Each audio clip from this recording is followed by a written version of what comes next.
La hora estilar ha llegado. Por eso te traemos la entrevista del día en tu Distrito Informativo.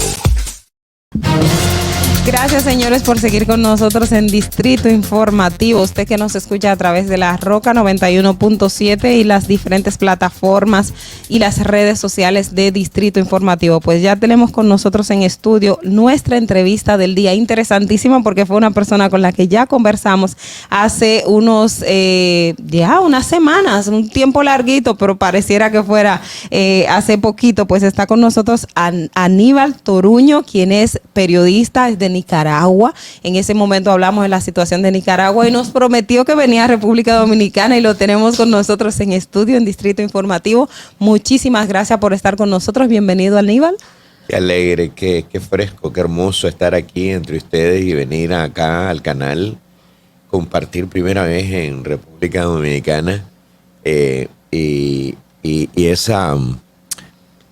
una experiencia extraordinaria. Siempre he viajado muchísimo por el mundo, pero no había tenido la oportunidad de estar acá y venir acá y encontrar a este hermoso pueblo bonachón, amigable, genial, y pareciera que República Dominicana pareciera estar aislado de esa enfermedad que nos afecta a muchísimos países en Latinoamérica.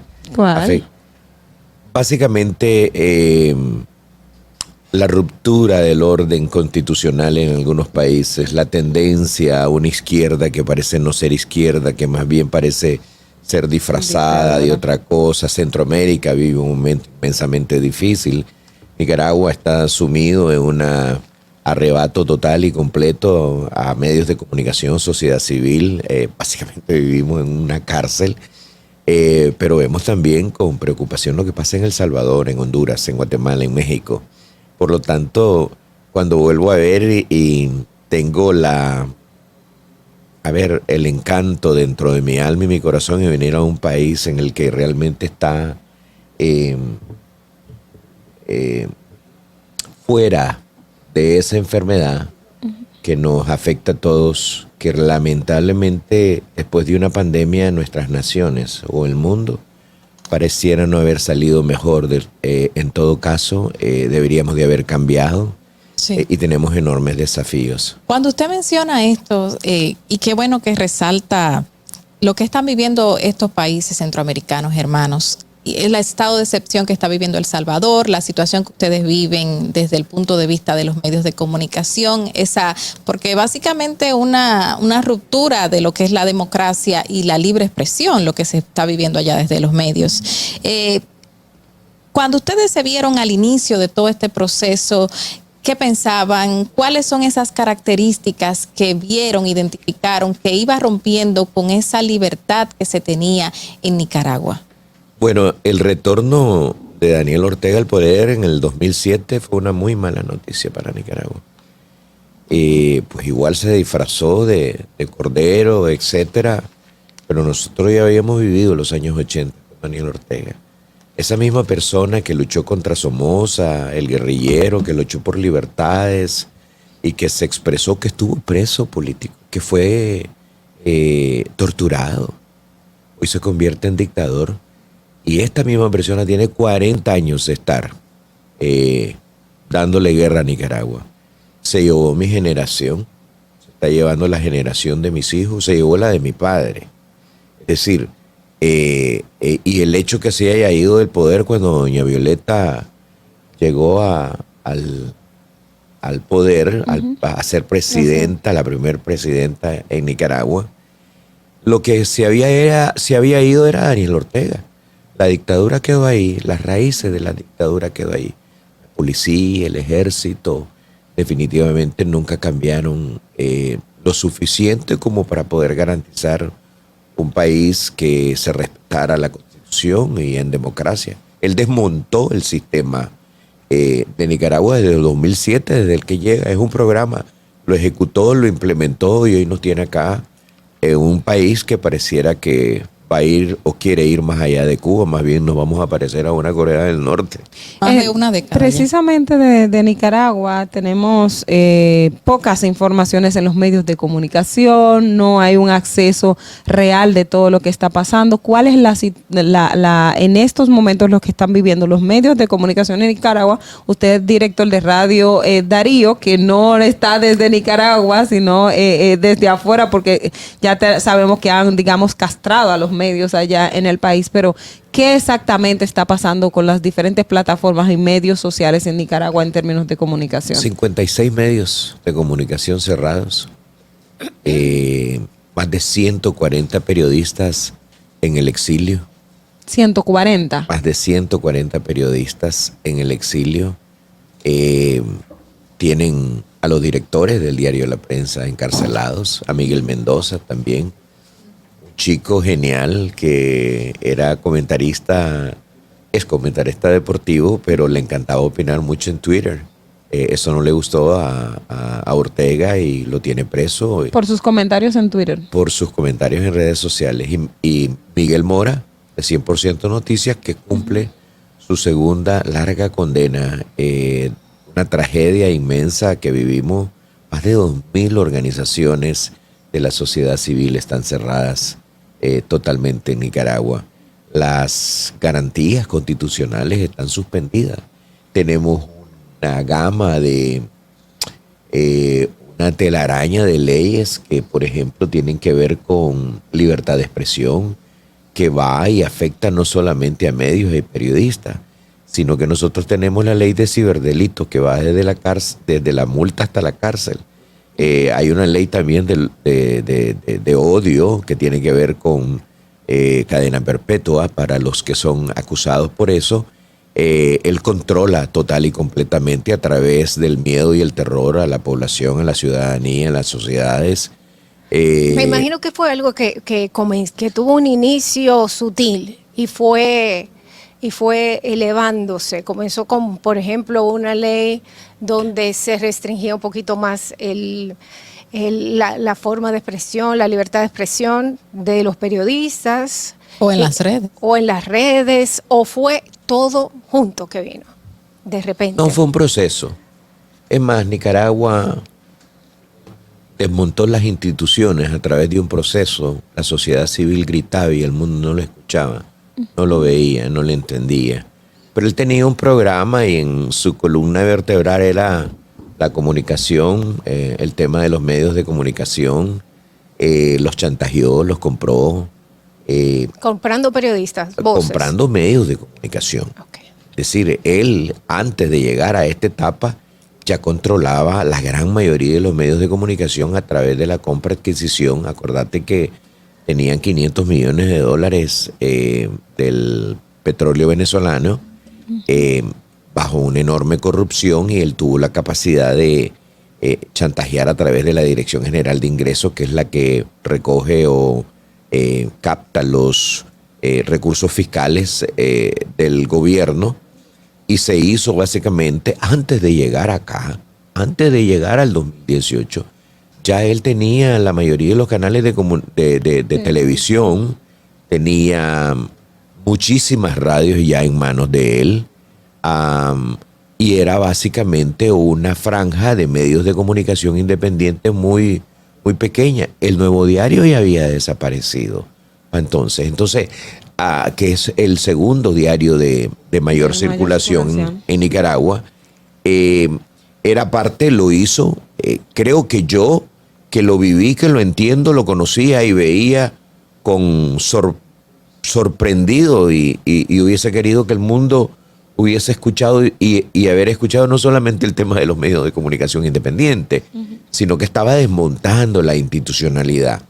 Y vino, se vistió de cordero, hubieron sectores que se sumaron a él, inclusive sectores de el famoso cogobierno que tenía con la empresa privada y de coexistencia. Hubieron sectores de la Iglesia Católica y de otras iglesias que también se sumaron.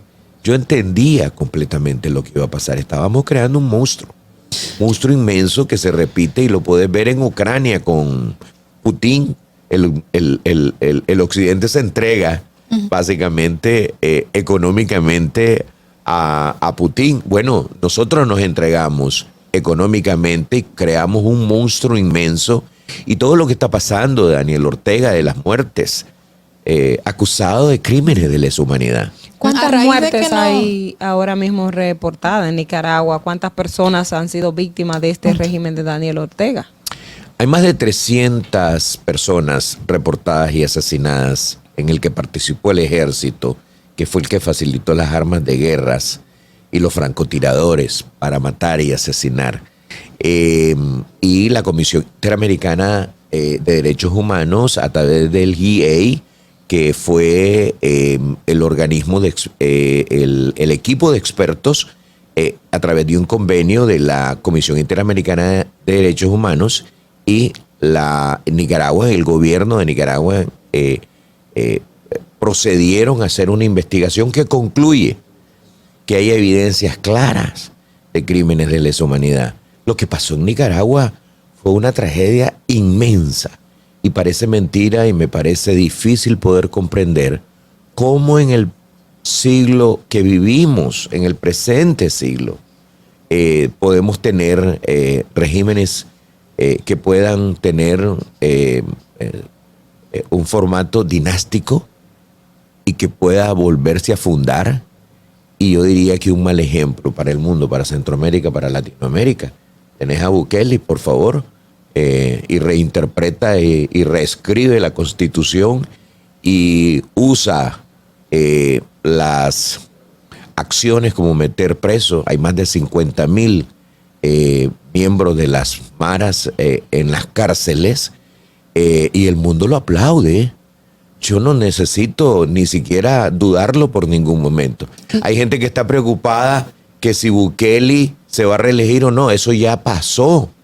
La gran pregunta que yo me hago es ¿cuánto tiempo se quiere quedar Bukele más allá de los 2 años, de los 2 periodos que tiene? Es decir, tenemos nosotros enfrente un enorme desafío. En México, periodistas mueren asesinados y no pasa nada. Que en el caso de Bukele, muchos líderes latinoamericanos se han acercado a preguntarle la fórmula y orientaciones también para tener un gobierno por esa acogida que tiene por un gran público latinoamericano. Lo aplauden. Sí, lo aplauden increíblemente. Justamente hablando de esos crímenes de lesa humanidad que han vivido en Nicaragua, estas grandes manifestaciones que se dieron a conocer en todos los medios de comunicación en el 2018, violentas, agresiones, apresamientos. Ya a raíz de todo esto, y lo mismo que decía Ogla, en los últimos tiempos no hemos visto tantas noticias en Latinoamérica de cuáles acciones se están llevando a cabo dentro de los mismos grupos sociales. ¿Qué se está haciendo en Nicaragua ahora mismo? Bueno, mira, hemos hecho de todo. La Organización de Estados Americanos, organismos hemisféricos y organismos mundiales como la Organización de Naciones Unidas, hemos escalado el Monte Everest, hemos gritado al mundo. Las organizaciones de derechos humanos han denunciado y han presentado la película de terror que están viviendo los nicaragüenses. Básicamente el protocolo actual en el marco internacional de organizaciones y de gobiernos que son reconocidos internacionalmente, no existe acciones que puedan limitar a un gobierno como el de Daniel Ortega a detener cualquier acción. Y si usted me pregunta, bueno, ¿y qué pasa? No, básicamente Daniel Ortega decidió convertir a Nicaragua en una cárcel, cualquiera sean las consecuencias y cualquier acción que puedan tomar. Yo soy un hombre cívico, principalmente, pero la historia, recordemos a Panamá, recordemos a Grenada, algo debería de estar pasando. Y Nicaragua puede repetirse en el caso de Ruanda perfectamente. Y pienso y pregunto, ¿quién debería de intervenir en esto cuando los estados corruptos y una banda de pandillas secuestra a toda una nación. Yo me preguntaría por qué el mundo no tiene ningún mecanismo. Bien, está correcto no intervenir en un proceso democrático. Pero ¿cuál es la diferencia entre ISIS y Daniel Ortega y el círculo de matones y asesinos que gobiernan Nicaragua? Ninguna.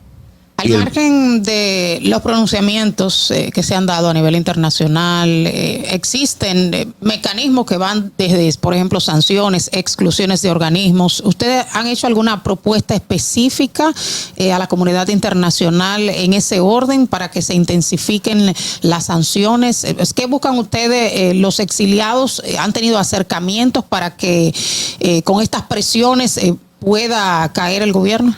Por supuesto. Y hay una buena cantidad de sanciones, como las que hay en Venezuela. Pero las sanciones por sí solas no van a votar ningún. Yo no le quiero, por institucionalidad, gobierno. Pero lo que nosotros tenemos es un dictador letal. Maduro no merece absolutamente nada menos que Daniel Ortega. Pero entre Maduro y Ortega hay muchísima diferencia. Hablaba con mis colegas venezolanos y se quedan admirados de lo que nosotros vivimos. Es decir, que los que están viviendo en Venezuela se quedan admirados de lo que pasa en Nicaragua. Y no solvento a Maduro porque es un dictador tanto como Daniel Ortega. Pero nosotros tenemos la mala noticia de estar ahí y hay sanciones. A Venezuela también le han impuesto sanciones y limitaciones. Le bloquearon. Venezuela, el país más rico del mundo, diría yo, vuelve ahora y es el país más pobre. Sumieron a Venezuela haciendo filas por comida, por una pasta de diente. Uh-huh. Empobrecieron una nación tan rica. Y no pasa nada. ¿Entiende usted que la comunidad internacional pudiera accionar de otra manera? ¿Cómo define la posición de la comunidad internacional frente a lo que está viviendo en Nicaragua? Y si entiende que la respuesta que han dado es la adecuada o la que se adapta al tiempo. Debería de ser a través de una alianza de los gobiernos democráticos poderosos del mundo, junto con países latinoamericanos que implementaran una estrategia no en pedazos, no en parche, pero sí una estrategia global, integral hacia Nicaragua. Al mismo tiempo, pero mi pregunta ¿es posible legalmente? Porque hay cosas que yo digo, bueno, hay problemas en países que solamente se pueden, que yo le veo salida, no que se puede, sino que yo personalmente, Dolphy, le veo salida de una forma que hay que intervenir.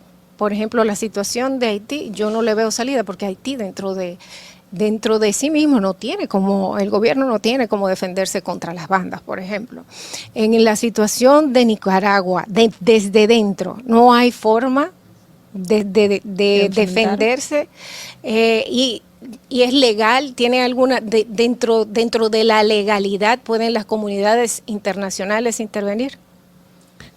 La intervención no es posible, pero y desde adentro yo te puedo decir, el oxígeno se enrarece y vos podés ver y esa sensación no se la quisiera que nadie la sienta, pero sacar la bandera de Nicaragua es delito. En Nicaragua no se habla, sacar no se expresa. Sacar la bandera de Nicaragua. Patriotismo. Sí. No es un puede delito, ser. por supuesto. Y en Nicaragua no se expresan, nosotros susurramos en Nicaragua. Wow. Nos comentamos al oído. Y es tan drástico lo que pasa en Nicaragua que me contaba un amigo de origen nicaragüense y ciudadano americano que fue para su casa de visita. Y en cuanto nomás llegó, él quería expresarse. La familia lo llamó a un cuarto y le dijo, vos no podés tocar el tema. Tenés que manejarlo de manera callada, no podés ni siquiera expresarlo para que te escuche el vecino y nosotros vamos a estar en problemas. Si venís, tranquilo, disfrutá del turismo y si ves algo no pasa nada y eso es lo que está ocurriendo en Nicaragua. Y si quisiera pensar, quisiera decirles, y cuando me hablan de soluciones, hablo de una alianza global, de manera integral, con una, digamos, estrategia simultánea de una serie de medidas que puedan a lo mejor obligarlo a él a que encuentre el camino del diálogo que se lo ha ofrecido Petro, se lo ha ofrecido el presidente chileno, se lo han ofrecido cantidad de países latinoamericanos, y ven en Ortega ya algo que se le sale fuera de las manos. Lo acaba de expresar Daniel Ortega, por lo que yo sé. No hay nadie que pueda comunicarse con el Carmen, que es el búnker donde él está, junto con Rosario Murillo. Es decir, no hay línea de comunicación. El tema es que si él no tiene nada que perder, o sea, él no está perdiendo, porque va a negociar. Y a ese mismo iba el tema de cuál es su base social. O sea, ¿están cohesionadas las Fuerzas Armadas? ¿Están cohesionadas la Policía Nacional? Porque eso es importante, porque gran parte de la base del gobierno de Venezuela ha sido esa cohesión en las Fuerzas Armadas. Sí, definitivamente. Él está ahí nada más por las Fuerzas Armadas, y la policía, que es otro ejército, tiene 16,000 hombres. Ya superó en hombres integrados a estos organismos, y él está ahí por las armas. Él no tiene ningún fundamento ni ninguna, digamos, segmento de la población. Él está ahí simple y sencillamente a través del manejo de esto. Ojo, allá no hay instituciones absolutas. Y de nuevo hablo con mis colegas y amigos salvadoreños y le digo: ustedes están viviendo el pasado, nosotros estamos en el futuro. Ojo, antes de que hiciera y expresara lo que determinó que va rumbo a la reelección, comentábamos y yo les decía: ustedes todavía aún están a tiempo. Y hay que pedir ayuda y hay que buscar cómo y de qué manera podría ser de que puedan tener un candidato viable para poder enfrentar a Bukele en estas elecciones de aquí a 2 años. Yo sinceramente tiene 90% de aprobación. Pero el problema no es eso. El problema es que nuestras democracias han fracasado, y nuestros países hay muchísima pobreza, temas de salud, temas de vivienda, que no podemos solucionar. Me decía alguien, y ustedes para que lo reflexionen, un campesino cuando estábamos visitando una zona, me decía: pero ¿para qué nosotros vamos a estar yendo a las elecciones cada 5, cada 4 años? Acá si no pasa absolutamente nada. Yo creo que la democracia no está en hacer elecciones y tener un presidente cada determinado tiempo. Pero mientras exista desempleo, mientras exista problemas de salud, mientras sigamos siendo países pobres, con grandes limitaciones, mientras exista corrupción, yo creo que fundamentalmente hablando, la democracia ha fracasado. Y luego vienen estos mentirosos que se arman y dicen que no van a arreglar el problema, pero no solamente no lo arreglan, lo hacen 10,000 veces peor. Nicaragua es uno de los países más pobres del entorno, y precisamente una de las cosas, y me tocó particularmente visitar a Nicaragua hace unos años, y es que no veía una explotación, digamos, de su riqueza turística, del aspecto económico, de qué está viviendo la gente en estos momentos, cómo se sostiene económicamente Nicaragua, y cuál es la situación digamos, del manejo económico en el país, de la gente que está en el pueblo. Bueno, un proceso de reordenamiento económico comienza con doña Violeta, sigue a través de Arnoldo Alemán, Enrique Bolaños, ha permitido que Nicaragua sea una de las naciones económicamente fuertes, y tiene una de sus reservas más grandes en temas de reservas en dólares. Y si algo fue producto de ese reordenamiento, es que Nicaragua tiene una infraestructura económica muy buena. Las carreteras de Nicaragua son una de las mejores carreteras de Centroamérica, pero no producto de Daniel Ortega, sino que ha venido un reordenamiento. Nosotros somos un país agrícola y muy bueno y muy fuerte. Tenemos un segmento aún de empresa privada que produce. Creo que Daniel Ortega está apostando a convivir con ellos porque el día que intervenga esa parte, pues vamos a volver a los años 80 y estamos muy cerca de regresar. Pero un país desbalanceado, donde existe una gran concentración de riqueza a este lado, pero al otro extremo tenés una pobreza muy grande. Esa distribución que no solamente es exclusiva nuestra, nuestros países latinoamericanos tienen grandes problemas. Y el Papa Francisco decía, aun con todos los desacuerdos que yo puedo tener con él, que hay que ir a la periferia para poder entender a los países, hablar con la gente de la periferia para poder entender cómo es que está la salud de un país. Tomo de pie de amigo esa reflexión que usted hizo del campesino que decía, ¿para qué ir a votar? Y recordando todas esas protestas, manifestaciones que trajeron desaparecidos, muertes, jóvenes que se tiraban a las calles, que la familia estaba asustada por ellos, pero que querían luchar por una Nicaragua libre. Y volviendo al tema de que ahora se susurra que no se puede sacar una bandera, que si voy a mencionar algo lo digo bajito, que el vecino no lo escuche. Mi pregunta va, ¿se ha resignado la población nicaragüense? No, en absoluto. Yo creo que nos estamos tomando la pausa para reorganizarnos. Es obvio que estamos sometidos a un enorme impacto psicológico. Se calcula que más de 250,000 nicaragüenses, 300,000 nicaragüenses habrán salido de mi país. Es un éxodo, básicamente. Pero yo creo que hay una resiliencia y una resistencia. Hay gente que está trabajando. Y si me preguntas a mí, después de haberme destruido en el 2018, allanado, perseguido, me acaban de cancelar las 3 licencias de mi emisora hace aproximadamente un poco más de un mes. Wow. Pero yo te puedo decir que yo me levanto todos los días y si algo tengo es mi sonrisa y mi paz espiritual y mi capacidad de poder seguir hablando y venir a este medio, poder hablar con ustedes y poder expresar lo que está pasando en mi país y poderlo denunciar. Y yo creo que Nicaragua es un pueblo valiente, inmensamente grande. Hay variables que no las puedo yo tener ni predecir, como cuando llegó el 2018, si vos me preguntabas, me hubieras entrevistado 3 días antes, me hubieras dicho cuál es la posibilidad que aquí haya una explosión social, te hubiera dicho que ninguna. Te hubiera dicho absolutamente que ninguna, ni la más mínima sospecha, a pesar de que nosotros como Radio Darío éramos inmensamente críticos de lo que estaba pasando. Entonces hay ciertas variables que nos pueden sorprender, pero yo diría que si no hubiesen esas sorpresas, vamos a tener un régimen como el de Daniel Ortega por unos años y creo que habrá que prepararnos para un invierno bastante largo y entender que nos llevará un poquito de tiempo. Pero decía Einstein que el día nace de la noche oscura.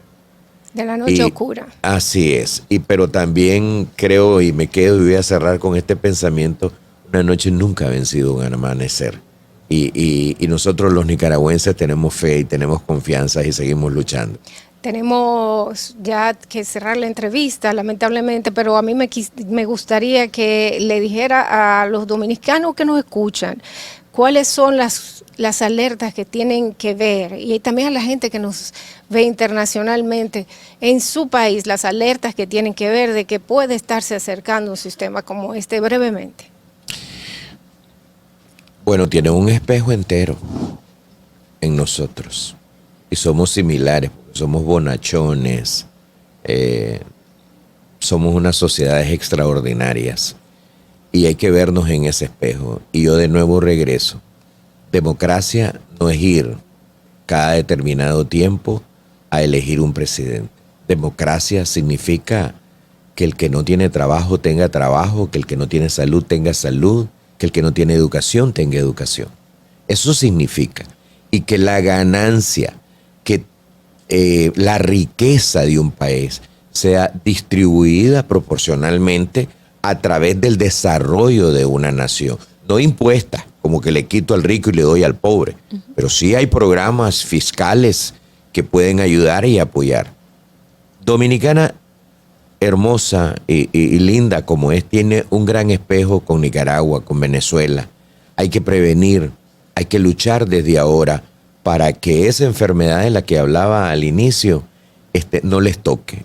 Ustedes tienen un tesoro y básicamente está en la sociedad que ustedes tienen, que es inmensamente grande, y por qué no se ha visto afectada todavía no sé, porque a sus espaldas y en sus vecinos tienen grandes problemas, pero yo diría que están a tiempo de ver y observar y poder trabajar y luchar para prevenir que la enfermedad que nos afecta a nosotros no le llegue a ustedes. Muchísimas gracias, Aníbal Toruño, periodista y director de Radio Darío, periodista y director de Radio Darío en Nicaragua, nos acompañó aquí en Distrito Informativo. Siempre las puertas abiertas de este medio para usted. Un fuerte abrazo y nuestros mejores deseos. Vamos a la pausa, señores, y regresamos. Distrito Informativo.